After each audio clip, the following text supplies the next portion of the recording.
everyone, I'm Petrus and welcome to WorldView. WorldView is a podcast where we explore everyone's perspectives on all things that can broaden our worldview. If you've watched some of our content, please consider liking this video, subscribing, and donating on Patreon. Please remember that we have a special rendition from music from the Libertas choir at the end of this video. Today, we're talking with Theuns Stofberg. Theuns is widely considered to be one of the greatest rugby players of all time, and this was demonstrated by his career that stretched 9 years. His Curriecup victories for 3 provinces remain an unbeaten record, and he went to serve as Springbok captain for 4 years. In his book, Stories from the Touchline, he goes into much more detail with humorous, intense, and at times heartfelt anecdotes. Theuns, welcome to the show. Nice to be here. I hope we have a good time. So it's always I want to say a very inspiring story when somebody in a very public position as you were yourself in the peak of your rugby career also struggled with a way to come across to audiences and seem confident. So in your book, Story from the Touchline, you stated that you had to deal with a stammer. When did this start? Did you have a stammer from childhood? And do you have any interesting anecdotes to share? I heard there was a situation where you learned to not speak, but just rather punch with your words. That's a long story. And in normals, when I was stammering, that it took a lot longer to tell the story. But yes, now it was since I was a child, from about 5 to 6 years old. I had this problem, and it becomes worse over times. And it's a long story. It can keep you busy for the whole session that we have here, all the things that does happen. And but at the end, it also learned me a very, very good lesson in life. So it was a long struggle to come over it. When I was 6 and 7 years old and at school, when a lot of them is laughing behind your back, and it's a difficult sometimes. But on the other hand, all of them, and faster than them, so they didn't try to laugh at me, definitely not. And also sometimes it's very helpful because they don't ask you any questions if there's a test or anything like that, so you don't have to learn. And normally you, I think, misuse that kind of story. And then, there's a very interesting that happened. We as a rugby team, we toured through Zimbabwe in those days. At a game when we played Bulawayo, I was jumping at number 2 in the line-out. And in those days, there was no help from anybody in the team to get you up as high as you can. You have to jump by yourself.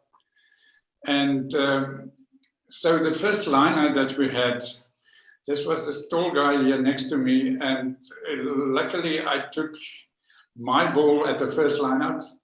And in the second line-out, I took his ball because I was a little bit faster than him up into the air. And so he didn't like it. And because you had to come up when in the air to catch the ball, there's one thing that your opponent never must do is by leaning onto your shoulder or hold you down, because you have to do it all by yourself. And that's the one thing that he shouldn't do to me at that stage. So the third line out, he decided he's going to lean onto my shoulder and to prevent me to get into the air, and then try to hold me down while he's going up. So when he did that, I turned around and I want to tell him that in a way that I don't like it, and I start talking to him, but it takes a little bit longer than what it was supposed to be. And I had the problem that I also close my eyes when I start talking and I start stammering. So I want to tell him, don't do that. I'm going to, and then I get stuck onto the, I want to tell him I'm going to murder you. Yeah. So when I opened my eyes, he was running away 10 yards from me, so he didn't even hurt me. And then the next line out, the same thing happened, but I left my eyes open, but it got the same problem. And I told him that I'm going to, and then I got stuck on the M again. So, and off he ran, and also nothing happened. So when the next line out came, so before the ball came, I just moved him before I could even talk to him. That was easier to do that. Yeah. So things like that happened, and interesting, you was talking about my book. Yes. The whole book happened because of my stammering story, and that is the first chapter in my book. And I don't know how much time that I have, but that is one of the biggest lessons I have learned. And if we have time, I maybe can tell you that story also, but that takes a little bit longer. Yeah, no, we'd be happy to hear multiple stories. I think it's also fantastic that you took something which a lot of people would actually be, they'd feel intimidated by or development story, and you turned it into strength in the beginning of your book. It's such a great anecdote, and for some people, there's a connotation to it that's humorous, but mostly actually just inspirational. What would you say from your entire book was your favorite part to write and convey? Do you perhaps have a small story there? Yeah, I had never the idea to write a book.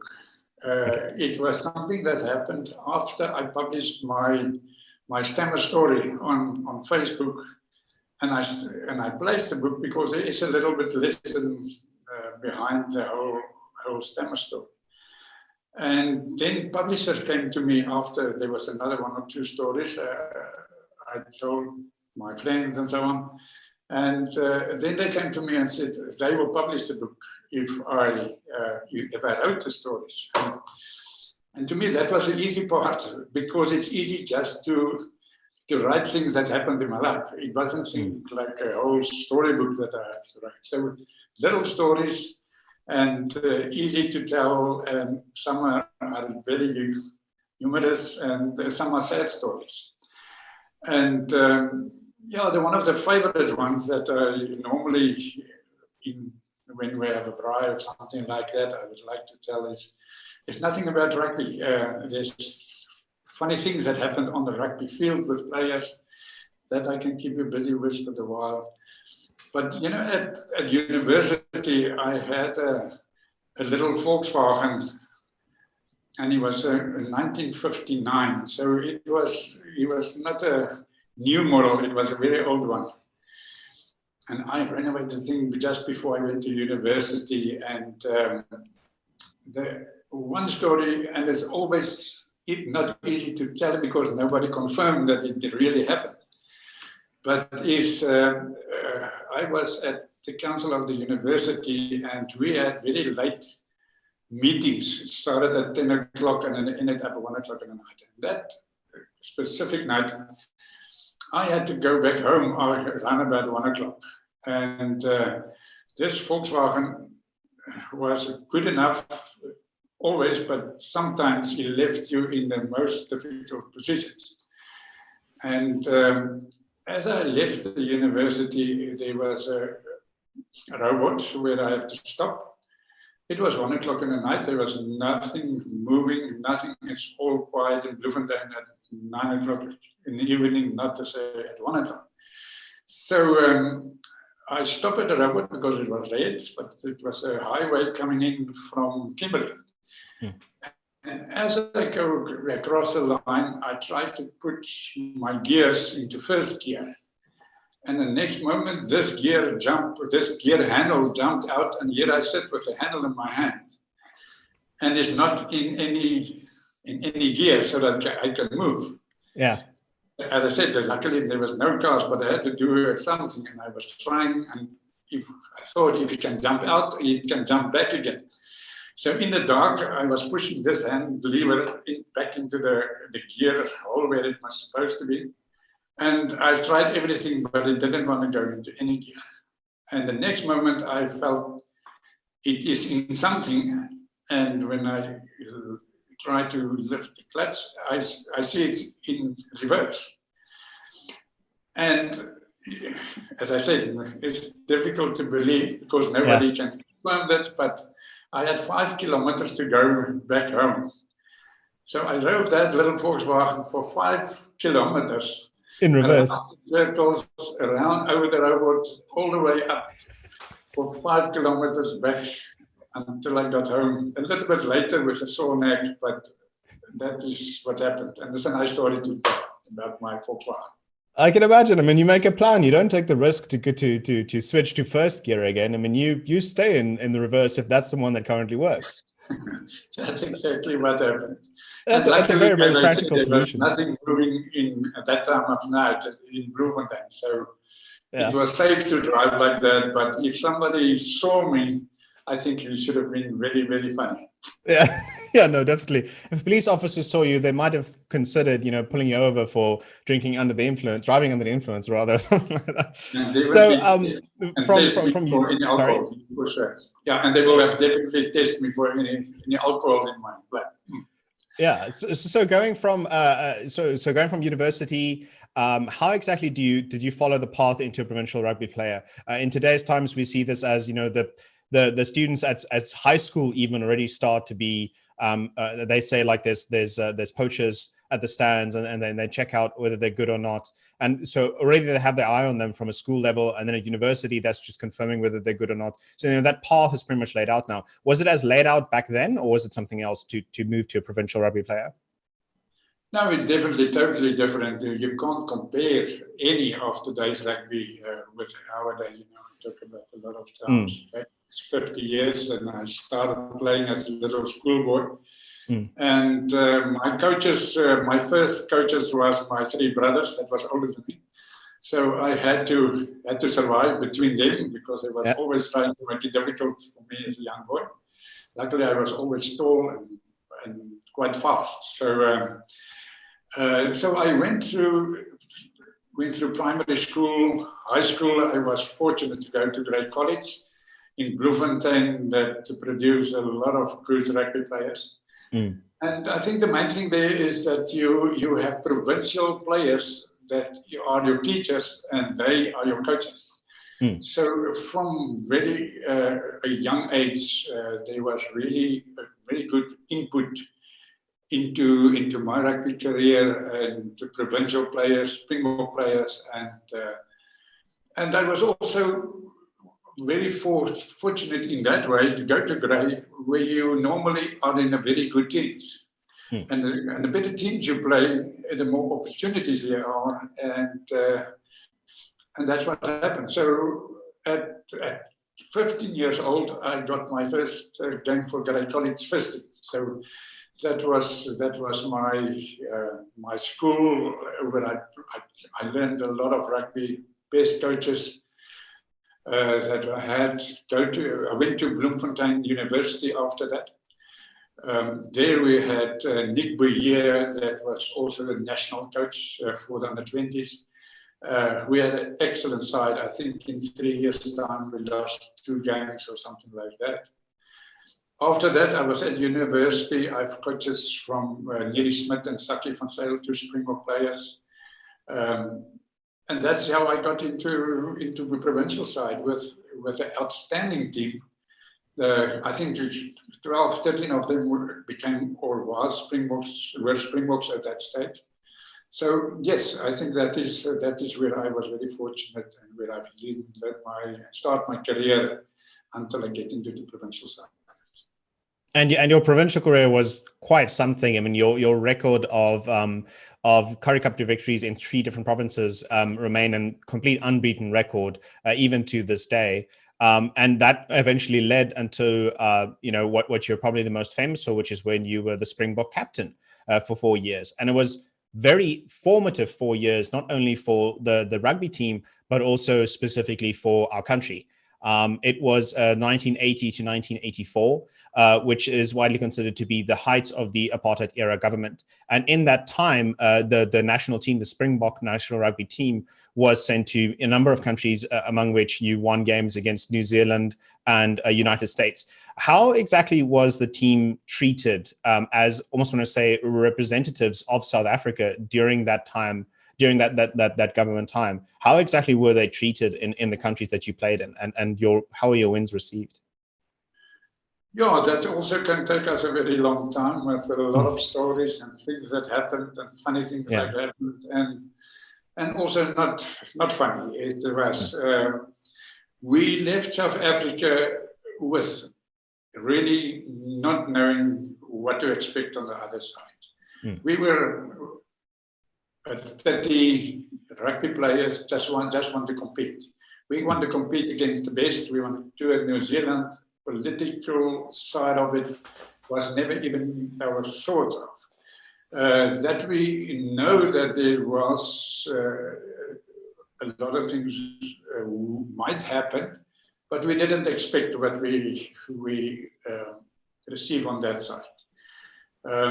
We had to travel from Johannesburg, Cape Town, New York, Los Angeles, Honolulu, and from there to Auckland, because there was a lot of countries that didn't allow us even just to land there. From day one, the demonstrators they were trying to prevent the side to compete.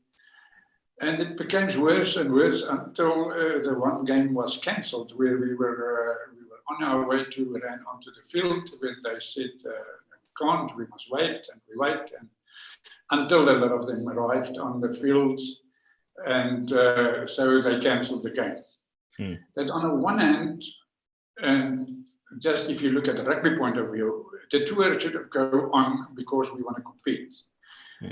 For the political side, it was they still want to cancel and to stop the tour. But because of what happened when they cancelled that, New Zealand Parliament felt that this is not sport. They are not allowed people that want to watch sport to play sport, and they said they will protect us and we will carry on from there. And from there, it was not the 5-star treatment that what we see the guys today, what they received. Sometimes we had to left by bus at early in the morning on a Thursday, drive to the rugby field, and we stayed there on Thursday, Friday, Saturday night, and left again on Sunday. So on the one hand, it brings your whole team together. We are not fighting only on the rugby field. We have to fight the circumstances, and it kept us very close together. So close that every few years we have a reunion of the side and so on. On that, I can carry on for a very, very long time. So all the things that we have experienced and have to do. So yes, it was a difficult times, but we as sportsmen just want to compete, and that is how we handled it and how we stuck together, and so on. It's actually incredibly important, and also I almost want to say it's a more complicated situation than it appears, because a lot of people that watch rugby for the sport, they're interested in it like you were at the time, which is just a competition and, two teams of young men who just simply played a sport against each other. They don't see anything past it. But we do want to say that as representatives of the country, you can understand the symbolism and the political connotation with teams competing and the infighting there. I mean, if we translate this to 1995, where we had our first, the first World Cup that South Africa participated in, and then subsequently won, even though it was after the fall of the Apartheid government and the election of the ANC government, it was still heavily embedded with symbolism, even though in practice it was just playing sport. So it's quite difficult to disconnect the two from each other. For young people like myself, I mean, I was born in 1994, so it was quite frankly just after the ANC government got elected. So my perspective of the sport has always been one of, I almost want to say, Nelson Mandela's vision of both. It's a sport the country competes in, but something that unites the country as well, especially portrayed or well portrayed in the movie Invictus. Do you see the difference in terms of how you were treated back then as a team, as a symbol or a representative to South Africa, to how the team, almost want to say, the function that they served in 1995 when they won? Like, how is that different? Do you think that it was still fair to you, or do you think it's just equal? But obviously there's much more of a positive worldview on the 1995 game.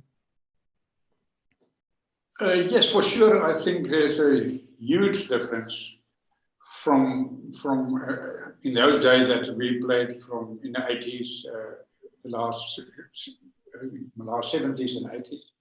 And the impact that it had when we won the Curriecup, the World Cup in 1995. I think it is one of the most important dates in South Africa, except any political side, but on the sports field, I think that was one of the highlights, and it makes such a huge impact in South Africa community that you can't compare what happened in our days. In our days, you won a game, you won a test, you are a hero, but not for everybody. So to see that happen, to see what happened now last year when they won the World Cup, yes, and the heroes that came out of that team, and that is representative of South Africa, that is what we all want. And I believe that is really the thing that we must aim for, work for, and I think we are getting there. And sport play a major role in the whole work to that what we all want. Yeah. And so South Africa has won the World Cup 3 times in 1995 and 2007 and in 2019 rather. And in all of those, there were leaders, the captains of the team, the coaches, and then all that worked towards that. As a captain yourself and an inspirational figure in rugby, being incredibly famous for not only your size and speed, but also your leading capabilities in such a difficult time as it was to be captain of the Springboks.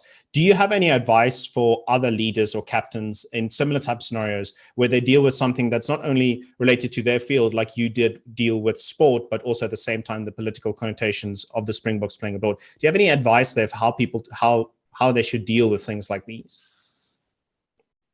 You know, in today's professional rugby is that your captains are so prepared for every question, with every, on the political side, on the sports field, on the leading, on to lead by example, the performance on the field. I think it's a whole combination that they are work on that captain for a very long time, to give to them advice at this stage, where we in our days didn't have that.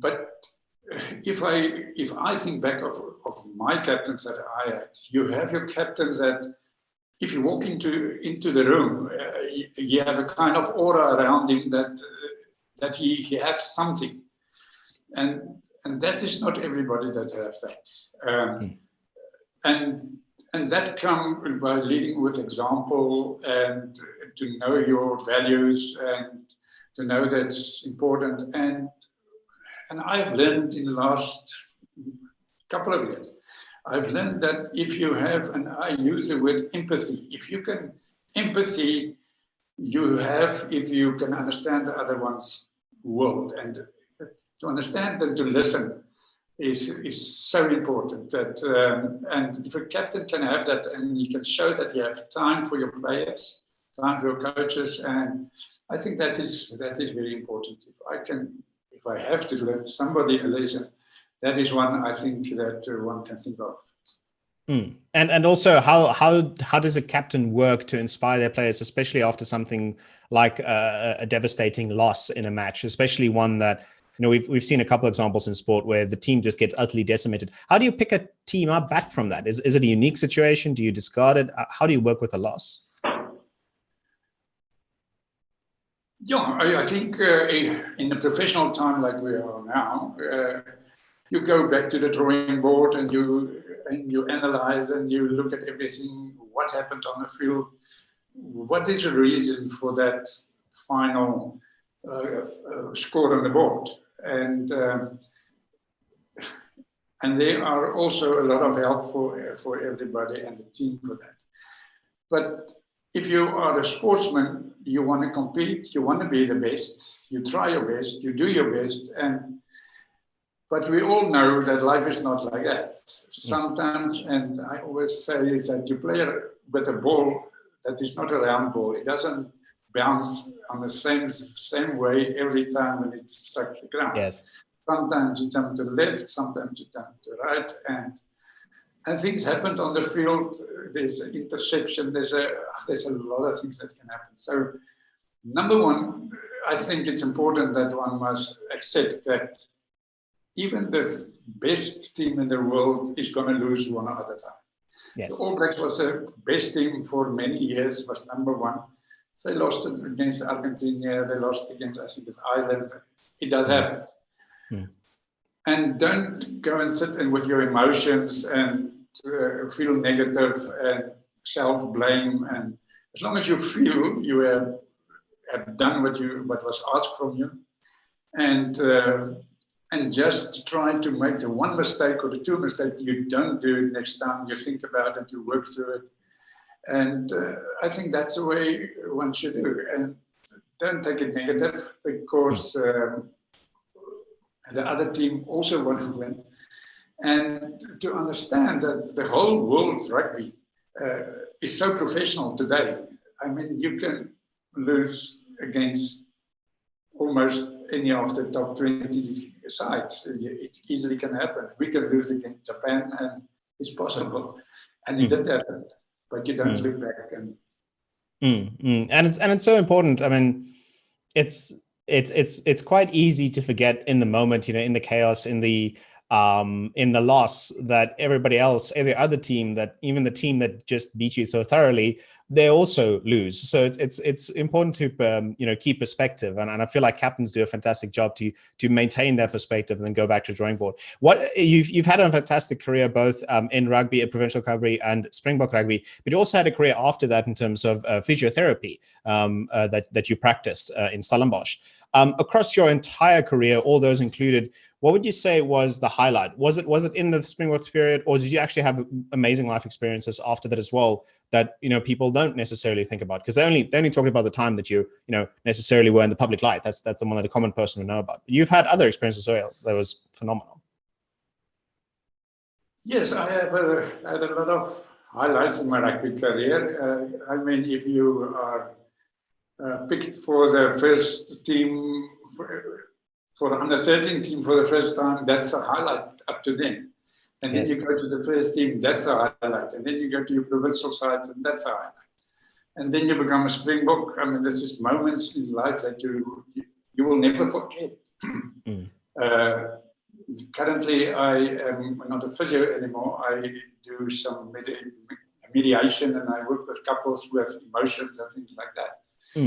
And all kind of emotions, that very intense emotions over your whole life. You can remember for 40, 50, 60 years, you will remember that specific moment. You can play it out, the whole thing. So I was very fortunate with a lot of highlights in my rugby career. As you say, the Curriecup, the test that we won, captain scored a try, and things like that. That is highlights in a rugby career. And then after that, you start a private life. You have a wife, you have children. The firstborn is an absolute highlight.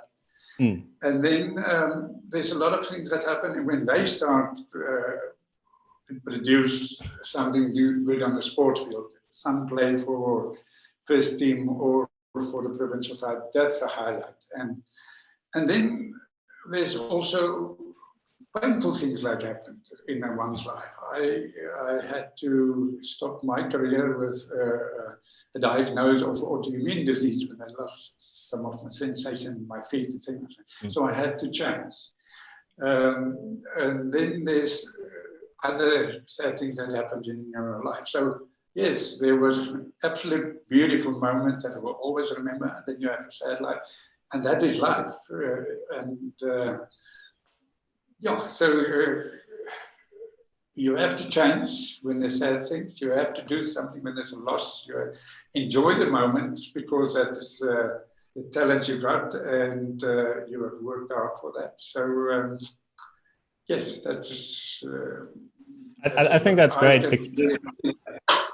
Yeah, I think that's great because, sports fans, they tend to sometimes get absolutely fixated on, how the game is going, who won the try, who won the game and so on. But there's an entire life after that. I think there was this clip that went viral on the internet a couple of years ago where an interviewer, a journalist, asked a European football coach what he thought about when he gave one of his players off in the height of the season to go and be with his wife that had just gave birth to their first son. And the coach was completely perplexed that a journalist would even ask a question like this, because the birth of a child is so much more important than any one match or any one season for that player. It's an incredible journey. There's a journey of life outside the sport that's amazing to touch on as well. So I think it's great that you mentioned that as well. It's really cool.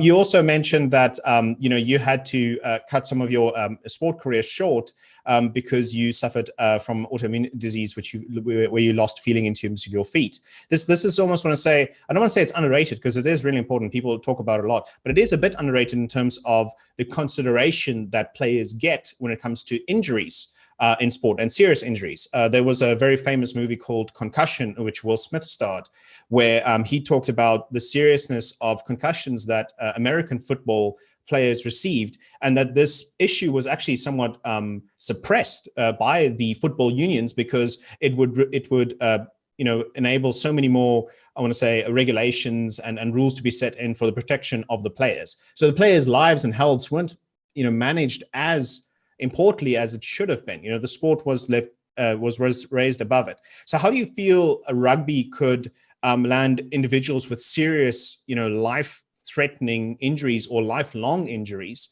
And should more information be given about this and more attention given about this, or do you think it's actually being handled quite well, injuries in rugby?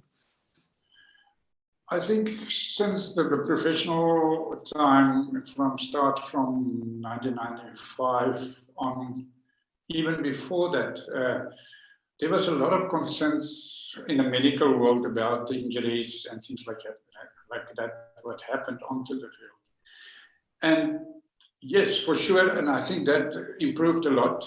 They are looking at the scrum formation, the racket molds, but like myself, I torn a ligament on the rugby field with nobody near me. I was just twisting my knee when I turned around, and there I snapped the ligament, and I was out for the rest of the season. Yeah. So injuries, there will always be. It happened in sport, any kind of sport, in cricket, in tennis, in whatever you think of. I mean, even an athlete, if he runs, he can torn a hamstring and it can end his career. Yeah. So for sure, sport is physical. It's definitely a physical reasons why you can get injured. Rugby, on the other hand, is a team sport, and there's contact. And as long as there's contact, there will be injuries.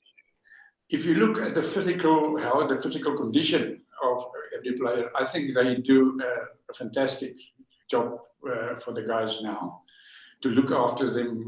They have everybody that can help to have them in a super condition, and that prevent a lot of injury, I think.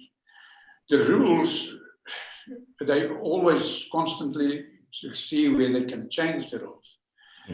At the end, it has changed a lot of the fun aspect of the game, the individualistic players that have changed. You don't see that anymore. It's a constant kind of game. And what we as old players don't understand is that they play for contact. Today, we play to not to make contact. You are running into the gaps. Today, the guys is running to make contact, go to the ground, have a racket ball. And in our days, it was really the most important thing. I remember Dr. Allen always said, let the ball do the job. And that has caused a lot of injuries, I think. So definitely some of the rules at that prevented a lot of injuries. The scrummies, they have all different that play a negative role in just looking at the game. It's not so interesting anymore. But if you take away contact in rugby, you can't play rugby. Yeah, no, it's an integral part of the sport, and it's interesting that you mentioned this as like a major change between the time when you played rugby and what modern rugby is. You've mentioned a couple of times how rugby has professionalized over the years. So you know, there's a question that always remains. Like people always say, you know, what's the current state of rugby? Is it like, you know, the good old days when they had better rules or it worked better or something? They always talk about the technicalities and the amount of effort and attention that goes into it. It's actually quite intense. And people scrutinize the smallest of rules and add the smallest of rules to try and twitch this towards people's or what they want from the sport or not. Do you feel, so you said it's professionalized a lot. Do you feel that through the professionalization of rugby and the intense, almost want to say, monetary or economic benefit that comes along with the rugby industry, the amount of money that's made off of it, that some choices are being made that lower the standards of the game that's being played, or change it in any way to rather benefit, you know, the audience or something like that? Meaning, is the purity of the sport, has it been retained, or do you think it's actually improved over time? I think there's different ways that it improved, and also different things that it played a negative side of it. If you talk about the financial part of it, you know, in our days, I was lucky if I got a weekend for R5 for a weekend game. And even I was a Springbok and a provincial and a Curriecup winner, everybody, but that was my allowances for the weekend. R5 for a home game and R15 for a weekend going away. So yes, I mean, financially, you can't even talk about it. It's totally different, but we didn't even think about it because it wasn't important. The team spirit, the fun of the game, and it was more a part-time. It wasn't even a job. You know, we had our own jobs from 8 to 5, and then after 6 to 8, we had a little bit of practice. So yeah, that you can't compare. The camaraderie between old players. Because there was nothing else that got involved. The money was involved. So we had this team that it's my best friends after 45 years. It's that I think there's a little bit of difference there. On the field, if you look at the sponsors and how big a role that play onto the field, the things that happened off the field and how each player are contracted and have to do a lot of other things. So his mind is not always, I believe, I can be wrong, it's not always so involved in the game because there's so much else playing around. But you can't change that. That is, everything in life has changed and it is there to stay. I think it's a huge impact that guys get contracted. There's a lot of guys that just stop playing because you can't afford it. There's no money, there's no place for him. You have all the talent to become an international player, but he's just not in the pipeline. And I think that is a big concern. There's a lot of less players is on the rugby field. If you look at the club rugby, I mean, it's non-existent. Only a few big clubs that still play. So, yeah, there's a lot of things that I think play a major role in the future of rugby. And it's actually quite important that you talk about the amount of players that's in rugby at the moment, because the almost want to say the ease of access, or the accessibility of competing on higher levels as a professional rugby player with people that has a love for the sport is something that's been debated, both in terms of the fact that you, in these days, I want to say, you need to put an investment before you even consider it. Like, you need to get the best coaches. parents need to pay for their child. And then also if you go to the right schools, the right universities, that also gets you so much more chances, I want to say, to play on these higher levels. And this has been something that's a bit more of a somber topic. It's of debate, is the quota system that got installed in rugby in order to admit players from previously disadvantaged communities to be able to, almost want to say, they didn't have the upbringing, they didn't have the financial support that other players necessarily had in South Africa, and so now they're given almost want to say an easier path to get into. But a lot of people feel like that's quite unfair. It's not only because maybe other players are disadvantaged by the system, but more specifically because the players themselves aren't actually evaluated on their personal skills. Like they always have to feel like, oh, I'm the quota hire now, whereas they're actually a fantastic player in their own right and should be evaluated according to that. So it's a very complex point of debate. And groups such as Black Lives Matter, and so, or not groups rather, but the movement such as that has amplified this, where they feel like there should be more people from previously disadvantaged communities playing in the team. It should be proportional to the population, but you at the same time want those players to earn that and then feel like they've earned this place that they hold. So how exactly do you feel about the quota system? Do you think it's detrimental to the sport? Do you think that it's advancing people that didn't have the opportunities that other players had to get into these teams? Look, definitely there was a time that we had to, because of our history, we had to open up and to show that we need the rest of South Africa and not a certain group that can play rugby.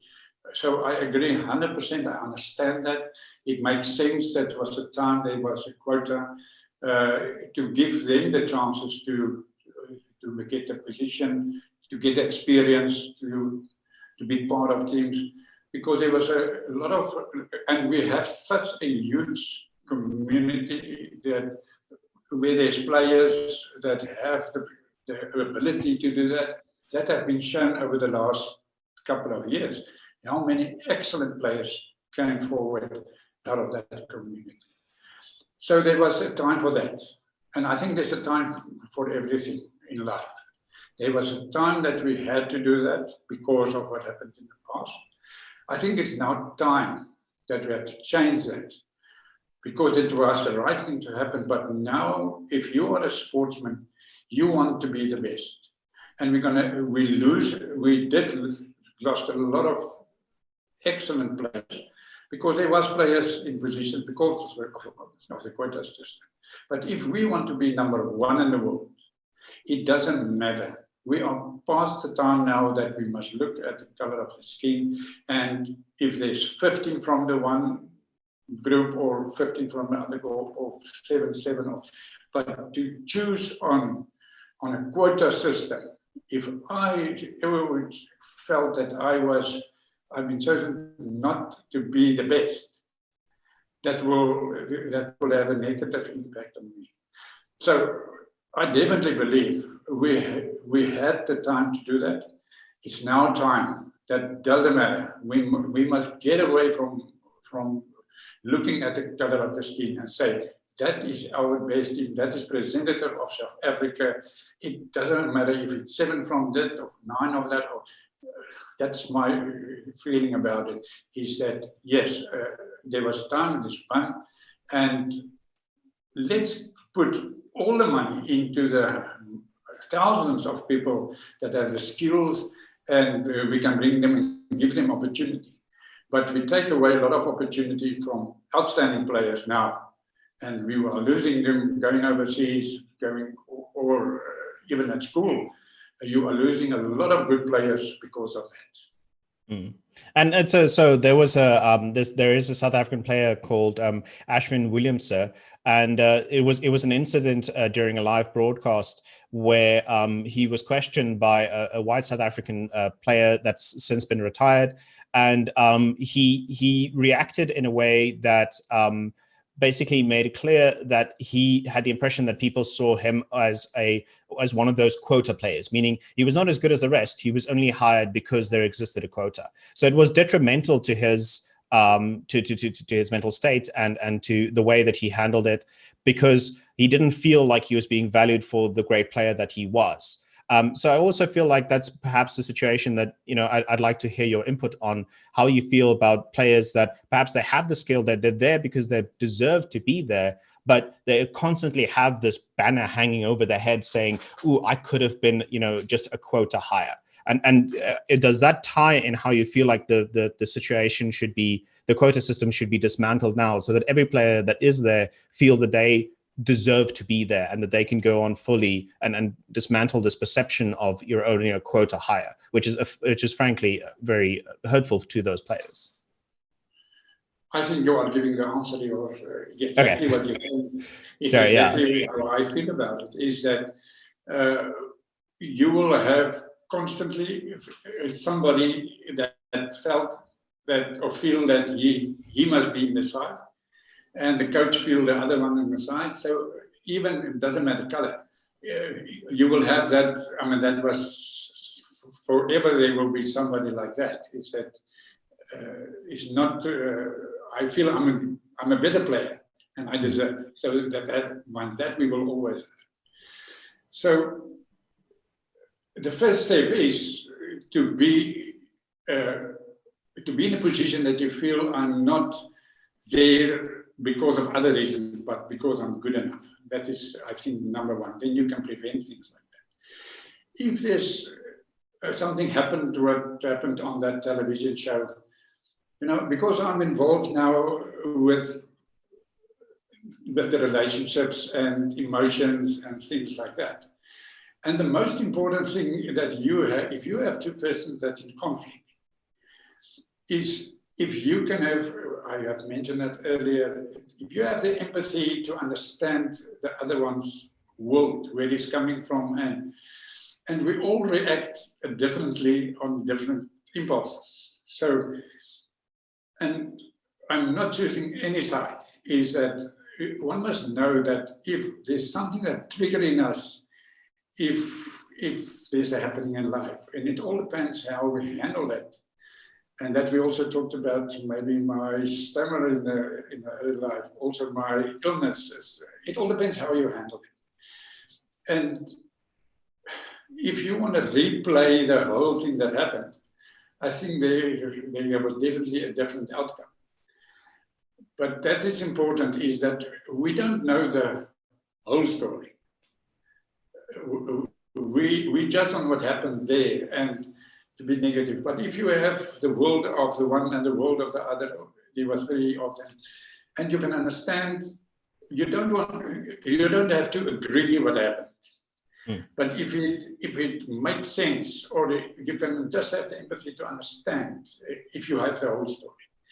And that is important for me, is that with any conflict situation, if it's in business, if it's family or whatever, if you can have the ability to just to listen and to understand and to say, yo, that makes sense, and I can understand how you feel, although I don't agree. So that is my attitude in life at this moment. And it's more of a mature discussion in the way that it's going forward, and I feel like it's going to evolve over time, which is something that's also interesting for us to see, and hopefully, or rather, we want to see it in a positive way in terms of going forward. We would have loved to ask you what your predictions are for the next World Cup, but something small has happened over the past couple of months, or rather the past year, whereby most sport has been cancelled. It's a small virus that we all know all too well by now. So I'd rather want to ask, how have you been enjoying your rugby, and do you feel like this new avenue that people go into, where they try and accommodate and continue the sport even though they aren't able to be spectators, do you think that's a healthy thing for the sport? Do you think it's a natural progression, or do we hope it changes and we get back to playing World Cups with thousands of audiences cheering, and even vuvuzelas, which I'm sure at this point people probably miss? Yes, again, I think that you say everything is that definitely not what we would like to see is an empty stadium. And guys, you know that you love the atmosphere, the energy that's there. It's building up. There's a lot of emotions, and we need that. All of us need that, and you need your heroes, and you need the the small children need their heroes and to see. And if you don't watch a game, so it's there's going to have a huge impact in the future of spectators. You get used to watch the game, and there are so many games now. I mean, you can watch every night. You can watch a new game, and there's a lot of rugby. So the negative going to be there for sure. The impact of the whole virus that we have and how it's going to happen in the future, we don't know.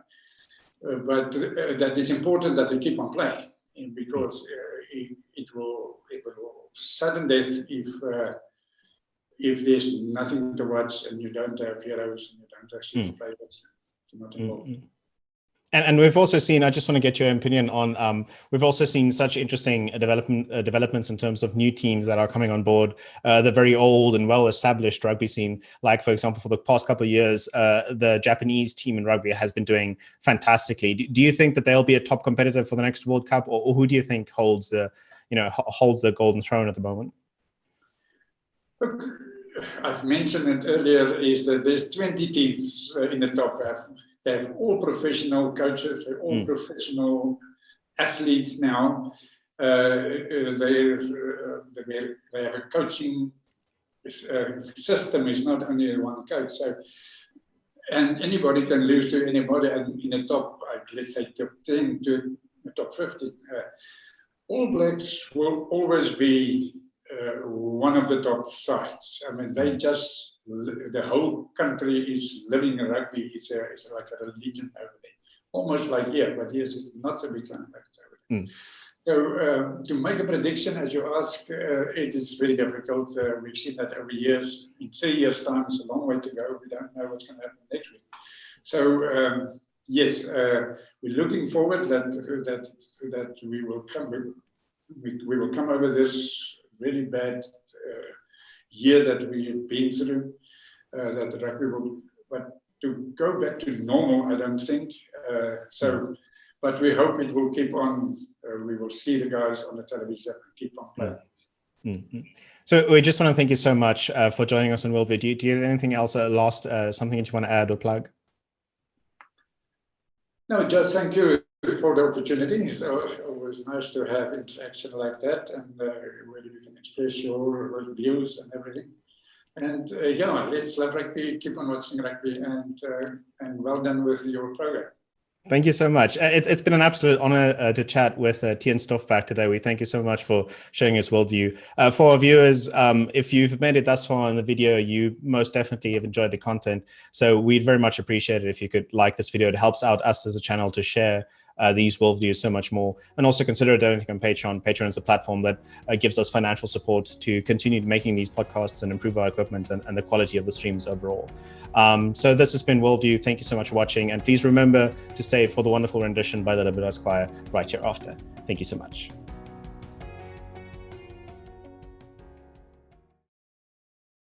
Let there be justice for all. Let there be peace for all. Let there be work, bread, water, and salt for all. Let each know that for each, the body, the mind, and the soul have been freed to fulfill themselves.